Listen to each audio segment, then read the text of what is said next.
Paz y bien. Hola, un saludo para todos. Yo soy Laura, otra vez muy contenta de estar por acá con ustedes. Agradecemos mucho a las personitas que estuvieron unidas en oración, que estuvieron pidiéndole al Señor para que todo saliera de la mejor manera, que estuvieron unidos todos para que pudiera salir esta lección. La verdad sí estuvo muy atacada, fueron días difíciles, bueno, pasaron muchas cositas, pero estamos acá y eso es lo importante. Ya vamos a poder ver esta lección tan importante. Recordemos eso, que es una lección de la consagración. Igual que el tema anterior, yo sé que a veces son temas que de pronto no nos gusta tocar, que de pronto no nos gusta ver, pero son necesarios y bueno, hacen parte de este proceso de consagración. Listo. Entonces, bueno, por acá muy contenta de verlos otra vez. Un saludo a Sonia, que la veo siempre por ahí. Un abracito muy grande. Griselda también. A Cristina también, que la vimos por ahí unida en oración. Muchas gracias a todos por estar orando por nosotros. Y bueno, esperamos que esta sea una lección de mucho fruto para todos.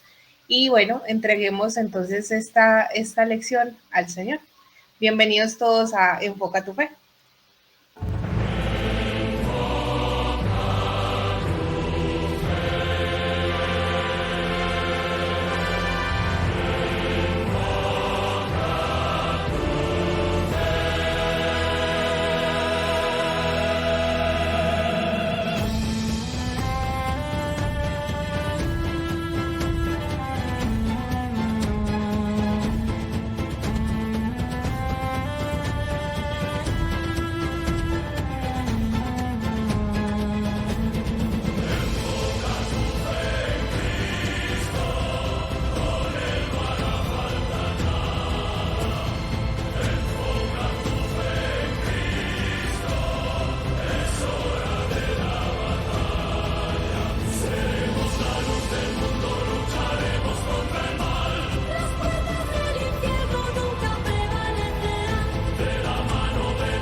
Bueno, vamos a entregar esta lección entonces al Señor para que nos proteja de todo mal, de todo peligro, de cualquier acechanza o represalia del enemigo.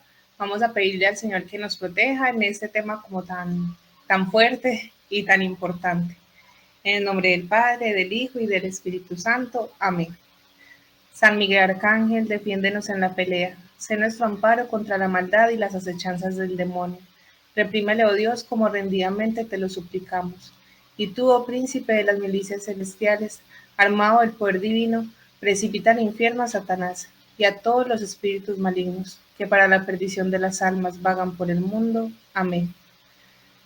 Gloria al Padre, al Hijo y al Espíritu Santo, como era en el principio, ahora y siempre, por los siglos de los siglos. Amén. En el nombre del Padre, del Hijo y del Espíritu Santo. Amén.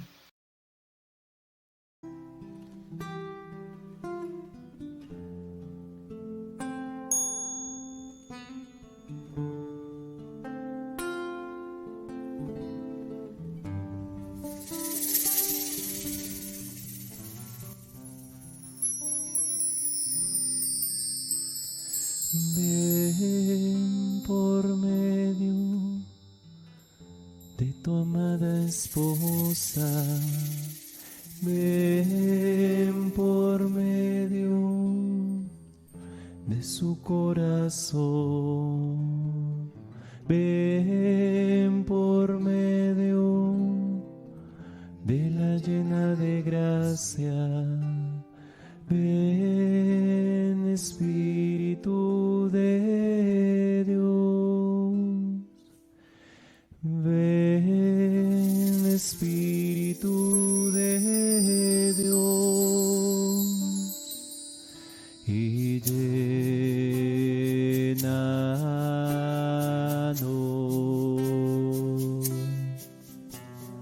llénanos,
Bueno, hermanitas, el día de hoy entonces vamos a tener la lección número 7.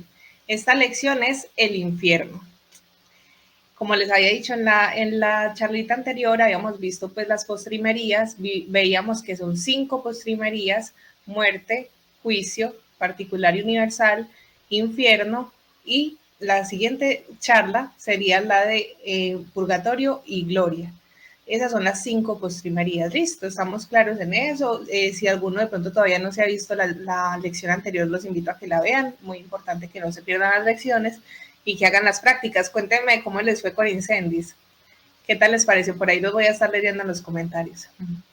Bueno, para empezar el tema del infierno, es muy importante recordar que los juicios de los hombres no son los juicios de Dios, porque muchas veces vemos que se juzga a una persona por cómo se viste, por qué piensa, por qué música le gusta, por cómo define su vida, tendemos a juzgar mucho a las personas, incluso por cosas muy banales, ¿cierto? A veces nos dejamos llevar mucho de la apariencia o de los prejuicios que tenemos ya. Por decir, vemos una persona con un piercing y pensamos, ya esa persona está consagrada al diablo. Vemos una persona con un tatuaje y decimos, ya se condenó.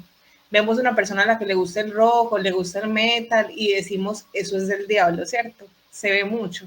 Entonces, de hecho, eso es lo que hablamos en el tema anterior, que son ignorancias culpables, porque tenemos la forma de resolver esas dudas o esas objeciones que tenemos al respecto y muchas veces no las pasamos, pero sí tendemos a juzgar. Entonces juzgamos a las personas, las señalamos y muchas veces las condenamos. Entonces por eso es tan importante recordar que el juicio de los hombres no es el juicio de Dios. ¿Por qué es tan importante tener esto presente? Porque, digamos, un pensar, una forma de concebir las cosas muchas veces nos lleva a tener casi que una doctrina interna. Ni siquiera a veces esa doctrina se atiene a lo que nos enseña la iglesia y a lo que nos enseña Dios, sino que son doctrinas basadas en lo que yo pienso, en lo que yo siento o en lo que a mí me parece. Y debemos recordar que las malas doctrinas llevan a malas prácticas y eso es muy delicado. Un ejemplo de lo que es una mala doctrina, algo asumido de una persona que lo llevó muy en su ser y lo llevó a un extremo increíble que causó muchísimo daño, es el Maleus Maleficarum. No sé si alguno ha escuchado al respecto, si están relacionados con el tema. Les voy a contar un poquito qué es el Maleus Maleficarum. También es conocido como el martillo de las brujas. Y es que por allá en el 1586, un sacerdote dominico llamado el padre Heinrich Kramer escribió este documento que prácticamente se convirtió en dogma para él y para los inquisidores de la época, ¿cierto? Sabíamos que hubo una santa inquisición que no consiste mucho en las leyendas negras que hay por ahí, hay que investigar un poquito más también, pero esta persona contaba con la suma papal Sumis Desiderantes del Papa Inocencio VIII. El Papa le había dicho que había que evaluar más el tema de la brujería, el tema de la magia y bueno, tal vez tomar medidas al respecto, pero en ningún momento dijo pues cómo proceder, ¿cierto? 2 años después, este sacerdote escribió el Maleus Maleficarum, que fue el documento que se volvió casi que la Biblia de los inquisidores, ni siquiera católicos, sino protestantes. Y así se dieron muchísimas muertes de muchísimas mujeres. Era un documento sumamente misógino, totalmente irracional, que condenaba a la mujer por ser mujer, o sea, en sí misma la condenaba. O sea, esta persona, este sacerdote tenía en su concepto que la mujer ya venía mala, ya venía perversa desde su creación. O sea, prácticamente decía que Dios había creado un ser malo, porque decía que al ser la mujer de la costilla era un hueso que ya venía torcido, entonces que no había forma de enderezarlo. O sea, el concepto de esta persona lo llevó a causar muchísimas muertes y a causar pecados en muchísimas otras personas. Por eso decimos, una mala doctrina puede llegar a malas prácticas y puede ser muy peligrosa. Por eso es importante tener bases de lo que se dice. Esta persona incluso obtuvo pues como la aprobación de un académico muy importante. Se cree, hay quienes creen que simplemente falsificó las firmas, porque lo que hizo este sacerdote también fue que en su libro, en su documento, incluyó la bula papal. ¿Qué quiere decir eso? Que el Papa estaba aprobando ese documento. Mentiras, que nunca fue así. El Papa de inmediato lo rechazó, varios obispos lo rechazaron, esta persona pues ya más adelante fue rechazada por la iglesia, pero ya era conocido como un famoso inquisidor y había dado un documento sumamente importante porque pues coincidió justo con la imprenta. Entonces se regó el libro por todas partes y empezaron a aplicarlo como dogma. O sea, la gente, y de hecho la Inquisición protestante empezó a matar a cuanta mujer dijeran que era bruja porque el documento así lo decía. Por ejemplo, si la mujer no obedecía totalmente y absolutamente en todo y sin chistar al esposo, era una bruja. Si el esposo dejaba a la mujer por una mujer más fea, era bruja. Si la dejaba por una más bonita, era bruja. Y si alguien decía que no era, que esa persona no era bruja, entonces estaba bajo los embrujos de esa misma persona y era un hereje. O sea, delicadísimo a lo que puede llegar el dejarnos llevar de nuestros pensamientos, de nuestra propia doctrina. Por eso es importante tener una correcta doctrina en cuanto a todo lo que nosotros creemos, ¿cierto? Bueno, vamos entonces a definir el tema del infierno. Ya veíamos, por ejemplo, otras concepciones del infierno de otras cosmovisiones en las que nos decían, por ejemplo, que era aniquilar totalmente el ser, pues no creían ni siquiera en el infierno como tal, sino que era aniquilar el ser, otras que eran pues devorados, lo recordarán, otras que sí era como un penar. Bueno, había varias concepciones del infierno, pero obviamente la que nos concierne a nosotros es la católica, ¿cierto? Vemos entonces que Dios no aniquila esas almas porque eso sería contradecir el amor con el que nos creó y Dios no se contradice. Entonces, Dios nos creó por amor y para el amor, o sea, para Él. Pero, digamos, nosotros somos los que tomamos esta decisión. Ya vamos a entrar un poquito más en el tema, ¿cierto? Este tema del infierno hace parte de la escatología intermedia, que es la que abarca desde el juicio particular hasta el juicio universal. No quiere decir por eso que entonces tenga, digamos, salida o que, digamos, del purgatorio pueda pasarse a otro estado. No. Simplemente es intermedio todo lo que va entre el juicio particular y el juicio universal. Esa es la escatología intermedia. Vemos entonces la definición en el numeral 1033 del Catecismo. Dice así: salvo que elijamos libremente amarle, no podemos estar unidos con Dios, pero no podemos amar a Dios si pecamos gravemente contra Él, contra nuestro prójimo o contra nosotros mismos. Quien no ama permanece en la muerte. Todo el que aborrece a su hermano es un asesino. Y sabéis que ningún asesino tiene vida eterna permanente en él. Primera de Juan 3, del 14 al 15. Nuestro Señor nos advierte que estaremos separados de Él si omitimos socorrer las necesidades graves de los pobres y de los pequeños que son sus hermanos. Mateo 25, del 31 al 46. Morir en pecado mortal sin estar arrepentido ni acoger el amor misericordioso de Dios significa permanecer separados de Él para siempre por nuestra propia y libre elección. Este estado de autoexclusión definitiva de la comunión con Dios y con los bienaventurados es lo que se designa con la palabra infierno. Entonces, doctrinalmente vemos que la definición de infierno sería el lugar de los muertos, ¿cierto? Pero también se puede interpretar el infierno como ese estado de autoexclusión de la presencia de Dios, o sea, ese destino final de condenación. Acá hay algo muy importante y es que nos dice autoexclusión, o sea, no es que Dios nos condena, es que nosotros mismos nos alejamos de la presencia de Él, nos alejamos de una eternidad a su lado, pues porque habremos vivido una vida demostrando que no queremos estar a su lado o exigiendo no estar a su lado muchas veces. Entonces, ¿por qué Dios nos obligaría a pasar una eternidad a su lado? Él no quiere eso tampoco, Él quiere que seamos libres y felices y en nuestra libertad nos alejamos de Él, nos autoexcluimos de la gloria, de lo que sería el cielo y de lo que sería la plenitud y la felicidad, ¿cierto? Porque nosotros, al ser sus criaturas, obviamente tenemos ese vacío de nuestro Creador, o sea, tendemos a Él. Y si uno no llega hacia su fin, pues siempre va a quedar como ese vacío en su ser. Otra cosa importante a tener en cuenta es que el llegar al infierno, o sea, la condenación es inmediata, ¿sí? O sea, se llega al juicio y de inmediato, ya sea pues al infierno, purgatorio o gloria. Bueno, recordemos que hablábamos del Seol como lugar de los muertos, ¿cierto? Pues lugar de los difuntos. Recordemos entonces que es el estado en el que estaban antes las almas, antes de la encarnación y del descenso de Jesús a los infiernos. En ese momento Jesús libera, por así decirlo, a los justos. Es muy importante tener eso presente porque no es como que todos salieron de ese estado. Él hace pasar al cielo a los justos, no a los impíos, ¿cierto? Es importante tener en cuenta eso porque también hay como una rama herética que dice que todos pasaron al cielo y no es así, solamente los justos. La otra realidad con la que conocemos al infierno es el estado o lugar donde estarán los hombres y los ángeles condenados, ¿cierto? Estado inicialmente, lugar después de la resurrección. Ya vamos a entrar bien en el tema, ¿listo? Bueno, vamos a ver entonces sobre la existencia del infierno, o sea, ¿qué nos dice la Iglesia sobre la existencia del infierno? En el Catecismo, en el numeral 1035, nos dice: la enseñanza de la Iglesia afirma la existencia del infierno y su eternidad.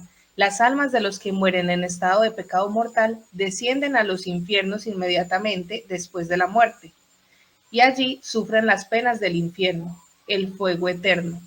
La pena principal del infierno consiste en la separación eterna de Dios, en quien únicamente puede tener el hombre la vida y la felicidad para las que ha sido creada y a las que aspira. Apocalipsis 20, del 13 en adelante, nos dice: y el mar devolvió a los muertos que guardaba. La muerte y el Hades devolvieron los muertos que guardaban, y cada uno fue juzgado según sus obras. La muerte y el Hades fueron arrojados al lago de fuego. Este lago de fuego es la muerte segunda, y el que no se halló inscrito en el libro de la vida fue arrojado al lago del fuego. Mateo 13:42 nos dice: y los arrojaron en el horno de fuego. Allí será el llanto y el rechinar de dientes. Nuevamente vemos que repiten el tema del fuego, ¿cierto? Vemos entonces que se nos habla tanto en el catecismo como en las Sagradas Escrituras de la existencia del infierno. Es un dogma, no podemos dudarlo, porque ahora vemos una corriente muy moderna, o sea, o pasamos de un extremo en el que todo, o sea, un extremo más del demonocentrismo, en el que todo es del diablo, todo es del infierno, todo te va a llevar al infierno, ya estás condenado en vida si haces un montón de cosas, al otro extremo de que no existe entonces el infierno, no hablemos de eso, no existen los demonios, no hay que hablar de eso. Entonces, no podemos ni irnos a un extremo ni al otro. Nosotros como católicos creemos en el dogma del infierno. Listo, anatema quien no crea en un dogma, ¿cierto? Eso lo sabemos. Bueno, vamos a hablar ahora de la eternidad del infierno. Veíamos en el numeral 1035 que nos decía el fuego eterno, ¿sí? Se nos repite, es eterno, porque hay quienes piensan también que del infierno se sale, y eso es una herejía grandísima. Por ahí hay un sacerdote, creo que acá en el canal encuentran un poquito más al respecto. El sacerdote afirma que del infierno se puede salir y pedía que se hiciera oración. Nosotros estuvimos en un retiro con él y él decía constantemente que por las almas del infierno se podía orar, se podían pedir, se podían ofrecer misas y que en algún momento podían salir de ese estado. Nosotros no podemos creer en eso, es una herejía grandísima. El infierno es eterno, nos lo dice el catecismo en el numeral 1035. También vemos en Marcos 9:43 que nos dice: y si tu mano te es ocasión de pecado, córtatela. Más vale que entres manco en la vida que con las dos manos ir a la Gehenna, al fuego que no se apaga. En 2 de Tesalonicenses 1:9 nos dice: estos sufrirán la pena de la ruina eterna, alejados de la presencia del Señor y de la gloria de su poder. Mateo 25:41 nos dice: entonces dirá también a los de su izquierda: apartaos de mí, malditos, al fuego eterno preparado para el diablo y sus ángeles. Nuevamente nos dice eternidad. No podemos dudar de la palabra de Dios, ¿cierto? Nuevamente les repito, es un dogma. Bueno, ¿por qué tendría que ser entonces eterno? A ver, la pena de los condenados debería ser infinita, puesto que el ser al que han ofendido es un ser infinito, pero ya que no pueden, digamos, sufrirlo infinitamente, pueden hacerlo eternamente. Es decir, no es como digamos en intensidad, sino en tiempo, ¿cierto? Por ponerle una palabra al tiempo, a la eternidad, que sabemos que no está dentro del tiempo, ¿cierto? Pero entonces no se paga tanto en intensidad, claro, sufre cuanto más puede, ¿cierto? Hasta donde está limitada el alma a sufrir, que bueno, Dios conoce los límites, ¿cierto? Pero eternamente. En el sínodo de Constantinopla se niega que el infierno sea temporal. Listo, aquí se declara anatema quien crea lo contrario. Bueno, es importante tener eso presente. El infierno tiene dos tipos de castigo. El primer castigo es pena de daño. La pena de daño es la privación de la visión beatífica, la separación eterna del sumo bien, que es Dios. San Agustín nos dice, perecer para el reino de Dios, expatriarse de la ciudad de Dios, enajenarse de la vida de Dios, carecer de la inmensa dulzura de Dios. Es una pena tan grande que no puede haber tormento alguno entre los conocidos que se le pueda comparar. Entonces podemos decir que es la pena más dolorosa del condenado, es el perder esa visión de Dios, el perder el estar en su compañía, el alejarse completamente del sumo bien, ¿cierto? Bueno, y el segundo castigo es la pena de sentido. Este castigo consiste en el tormento de los 5 sentidos externos y los 4 internos. Los 5 sentidos externos sabemos que son el oído, la vista, el olfato, el gusto y el tacto, ¿cierto? Los tenemos claros. Y los 4 internos son la memoria, la imaginación, la cognitiva y el sentido común. ¿Listo? Esos son los 4 sentidos internos. Y este dolor, este sufrimiento, esta pena, también los abarca. Algo que se ha creído, y aunque no está explícito en el dogma, lo más probable es que con el sentido con el que más se haya ofendido a Dios sea con el sentido que más se tenga que sufrir o que pagar, ¿cierto? En cuanto al fuego, vemos, por ejemplo, ahorita nos mencionaban mucho el fuego, ¿cierto? El fuego será físico en el momento de la resurrección, ¿cierto? Ya cuando estemos nuevamente con nuestro cuerpecito así físico, los que se hayan condenados sufrirán el fuego físico en su ser. Pero cuando hablamos de este fuego en el alma, es más hablando de retener e impedir el libre ejercicio de la voluntad, ¿sí? Del alma.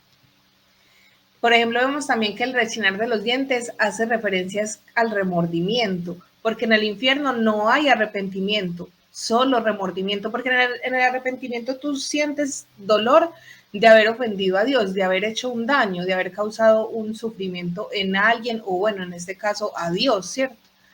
Pero el remordimiento es simplemente como un darse golpes de pecho, pero por lo que se está sufriendo, por lo que se está viviendo, pensando de alguna manera también egoísta y bueno, pensando, y soberbia, ¿cierto? Pensando como en el sufrimiento que está viviendo. Entonces ahí ese remordimiento más no arrepentimiento.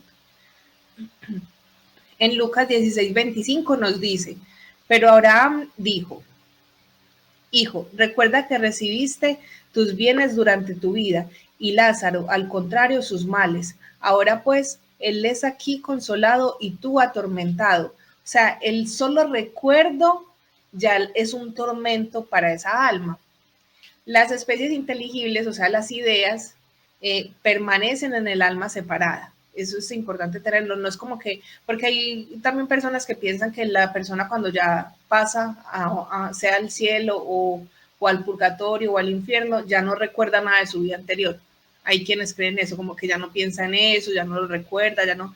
Y obviamente sí, para los bienaventurados de una buena forma, de una forma alegre, de una forma, bueno, más bonita, que ya lo verán en el siguiente tema, y para los condenados de forma tormentosa.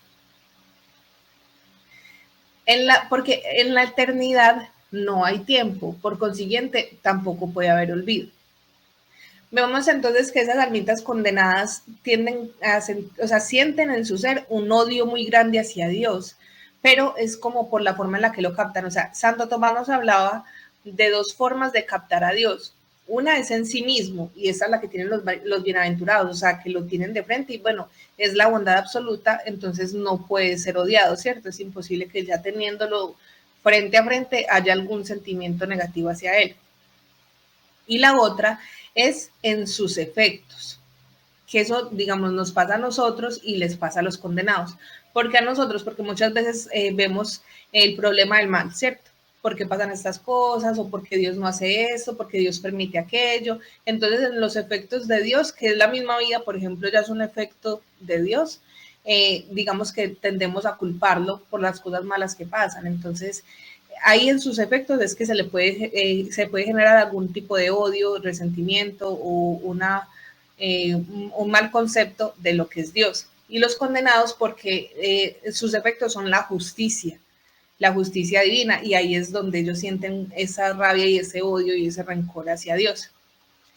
Por eso también muchas veces no podemos juzgar a las personitas, así sepamos, por ejemplo, que son abiertamente, digamos, digamos del lado opuesto, digamos que sean satanistas, digamos que no quieran a Dios, que lo odien, que tengan un rencor, que sean ateos y a lo mejor sientan que si existe un Dios ahí sí lo odiarían, porque es que muchas veces hay mucho dolor de por medio, hay mucha historia detrás de esas cosmovisiones, o sea, no se llega a eso, digamos, fácilmente. Para llegar hasta allá hay que recorrer un camino y hay que tratar de entender también que muchas veces son concepciones erradas o tal vez pues causadas por mirar los efectos de Dios de la manera equivocada. Bueno, vemos entonces que las penas en el infierno son desiguales, según el pecado y la gravedad. Romanos 2, del 5 al 6, nos dice: por la dureza y la impenitencia de tu corazón vas atesorando contra ti cólera para el día de la cólera y de la revelación del justo juicio de Dios, el cual dará a cada cual según sus obras. Apocalipsis 18:6 nos dice: dadle como ella ha dado, dobladle la medida conforme a sus obras. En la copa que ella preparó, preparadle el doble. Entonces, aquí vemos que obviamente depende mucho de la persona y del pecado que haya cometido, ¿cierto? Porque no es igual una personita que de pronto trató de vivir toda su vida de una buena manera y a lo mejor nunca, pues digamos que a lo mejor al final cometió un pecado mortal o bueno, pasaron cosas y terminó condenada, a una persona que digamos estaba arraigada en su odio a Dios o en su postura y terminen en el infierno, no van a ser igual pues, las penas que reciba, ¿cierto?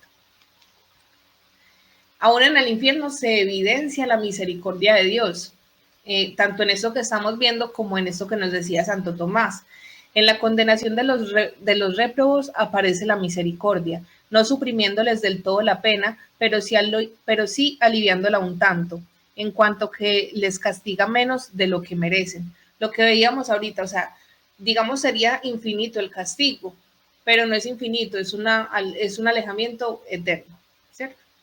Bueno, debemos recordar que es precisamente, como lo acabo de decir, el pecado mortal el que nos excluye de la presencia de Dios, el que nos excluye de la salvación, el que nos lleva pues a la condenación eterna, ¿cierto?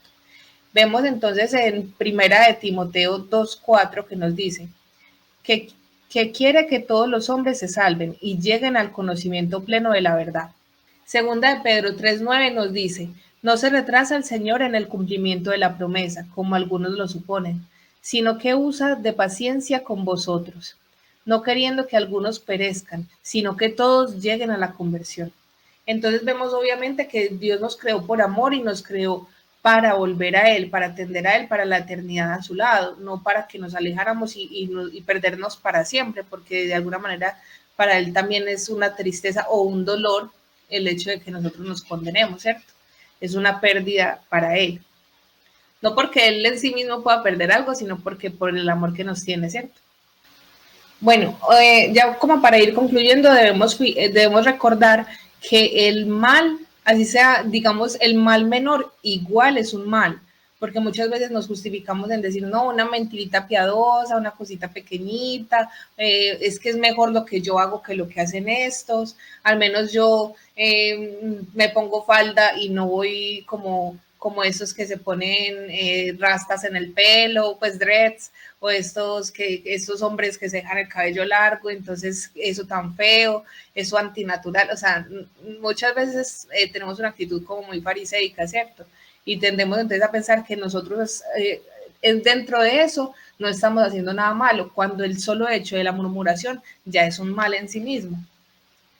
Bueno, otra cosa que hay que tener presente es que el cumplimiento del deber de Estado, o sea, el deber en el que estemos, seamos casados, seamos solteros, seamos religiosos, ese cumplimiento del deber de Estado, o sea, todos los días el trabajar, el barrer, el limpiar, lo que tengas que hacer, ayuda para ir purificando y para menguar, digamos, eh, lo que haya que pagar, pero bueno, ya se lo veremos también en el siguiente tema. Otra cosa que hay que tener presente es que al morir el alma se fija axiológicamente en la bondad o en la maldad, o sea, se fija según pues su moral, ¿cierto?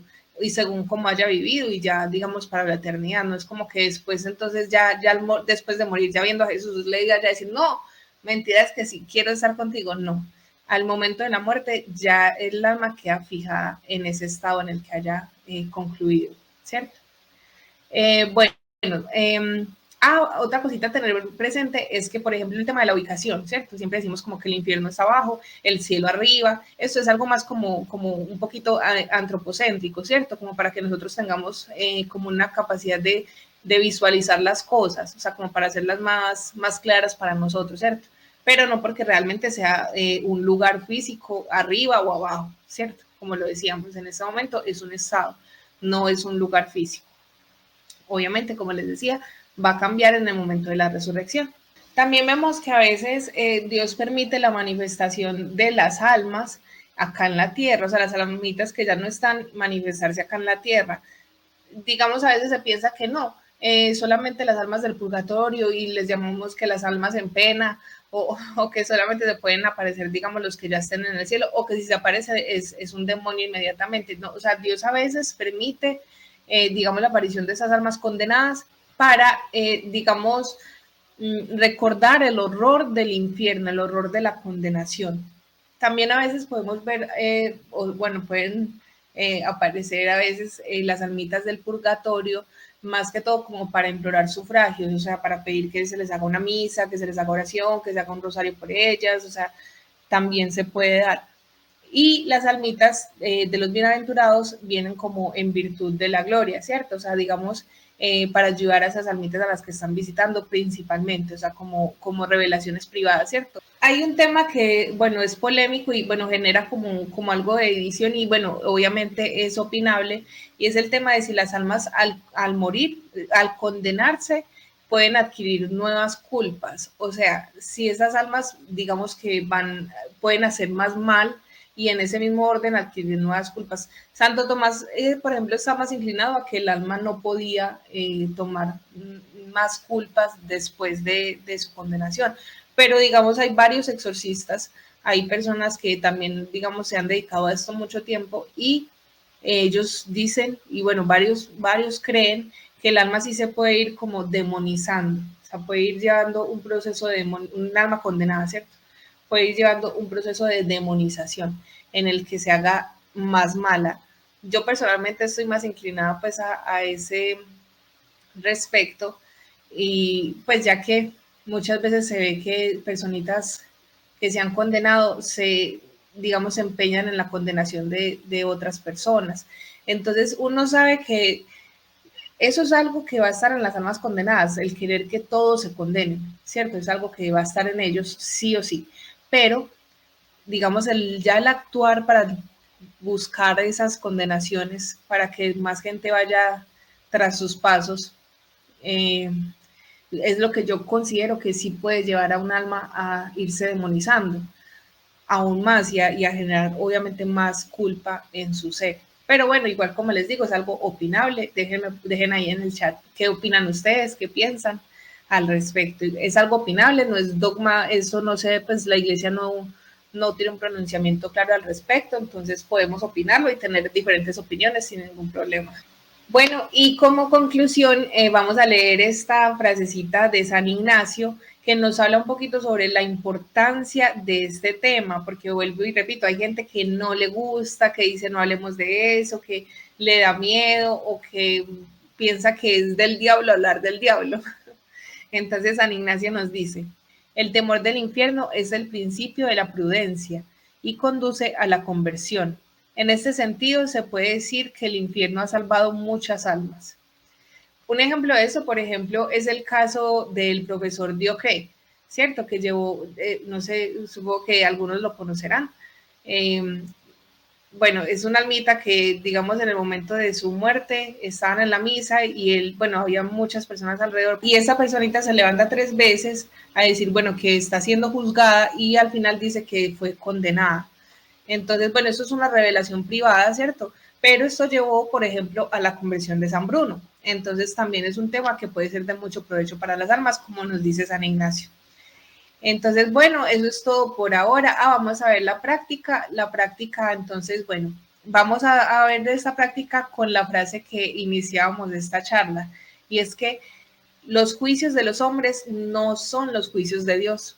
Entonces vamos a pensar en todas las veces que a esas personitas que de pronto piensan diferente, que de pronto tienen cosmovisiones diferentes, que piensan en Dios de una manera equivocada y que a lo mejor, digamos, tienen todas esas cositas que nosotros a veces satanizamos o que, digamos, condenamos, juzgamos y condenamos. ¿Cuántas veces hemos señalado, cuántas veces hemos hablado mal de esas personas? ¿Cuántas veces hemos pensado lo peor de esas personas? Nos cruzamos de la calle si vemos que viene un metalero, si vemos que viene un punkero, entonces nos pasamos de calle porque eso es del diablo.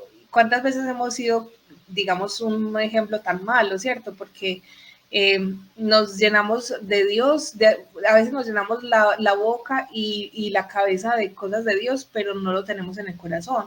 Entonces no transmitimos eso, sino que lo que transmitimos es un juicio, un señalamiento y un ataque. Entonces, bueno, pensando en eso, vamos a entregarle como todos los prejuicios que tenemos a veces a Dios. Y en la próxima Eucaristía a la que vayas, o si van a ir a misa, digamos, bueno, esos días que quedan, bueno, ya sábado y domingo, si van a ir esos días a la misa, ofrecer la comunión por esas personitas. Por esas personitas que usted sabe que de pronto en algún momento ha juzgado, ha señalado, que usted le parecen terribles, que le parecen cosas del diablo, que le parecen, mejor dicho, ya condenados en vida, ofrecer la misa por esas personas, porque eso es lo que hay que hacer por esas personas, orar, entregárselas a Dios, no juzgarlas, señalarlas o echarles un carretazo de cosas, digamos, sentimentales o emocionales, o porque a mí me parece que eso es así, porque yo creo, porque yo lo sentí, porque a mí Dios me lo dijo. Hay que tener mucho cuidado con eso. Recordemos que hay cositas que son más opinables, que son más, que pues que la iglesia no nos ha dado como una clara instrucción al respecto, entonces podemos pensar diferente, como decíamos, ¿cierto? Entonces, vamos a ofrecer la misa, la comunión por esas personitas con todo el amor, o sea, como debe ser. Esas personas son para amarlas y para respetarlas y para pedir por ellas y no para ser juzgadas ni señaladas.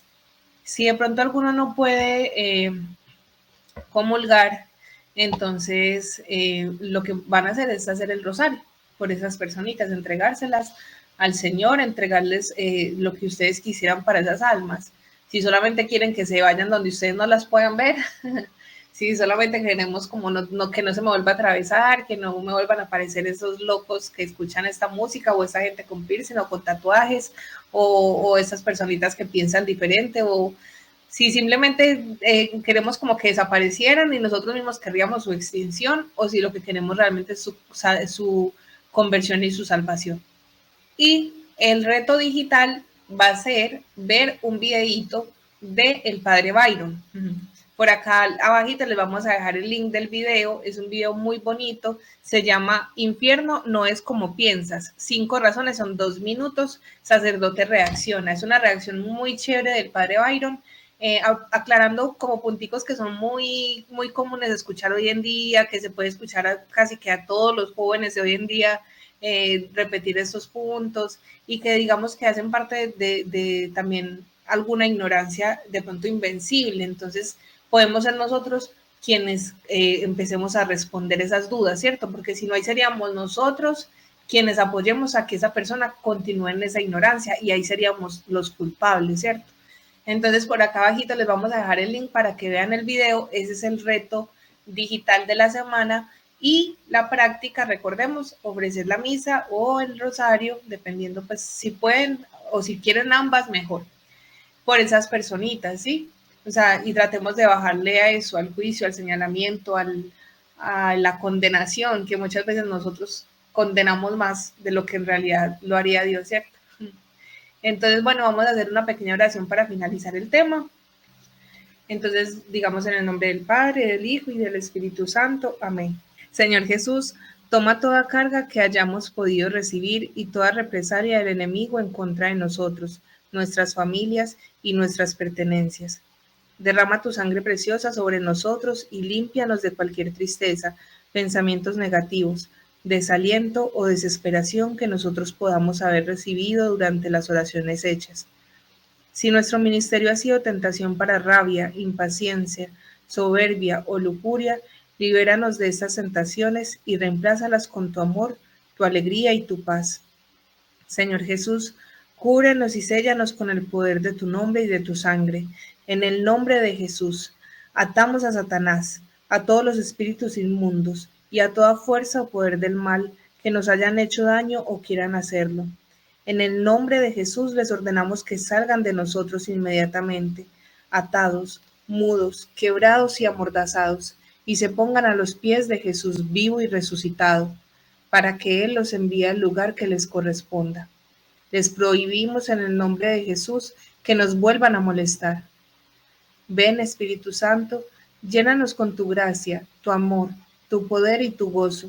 Danos fuerzas donde nos hemos sentido débiles e ilumínanos con tu luz. Señor Jesús, envía tus santos ángeles para ministrarnos y protegernos en todas nuestras actividades y caminos. Danos un regreso seguro. Santísima Virgen María, cúbrenos con tu manto a nosotros y a nuestras familias. Protégenos ahora y siempre. Gloria al Padre, al Hijo y al Espíritu Santo, como era en el principio, ahora y siempre, por los siglos de los siglos. Amén. En el nombre del Padre, del Hijo y del Espíritu Santo. Amén. Bueno, hermanitos, eso ha sido todo por ahora. Ya más adelante nos volveremos a ver en otra charlita. Atentos el próximo jueves con ayuda de Dios. Sigamos orando para que la consagración pueda seguir, para que esos ataques bajen, para que podamos estar cumpliditos todos los jueves a las 8 de la noche. Les pido entonces que sigamos todos unidos en oración. Oremos también por todos los que se están consagrando, por nuestros hermanitos de consagración, que así no los veamos pues de frente o no compartamos como mucho. Estamos todos unidos en este caminar, ¿cierto? Entonces, bueno, eso ha sido todo por ahora. Bueno, y para despedirnos de la mano de mi gran amiga Santa Vaquita, definitivamente soy amada y pase lo que pase, soy esperada por este amor. Así que mi vida es hermosa. Dios los bendiga y la Virgen los acompañe.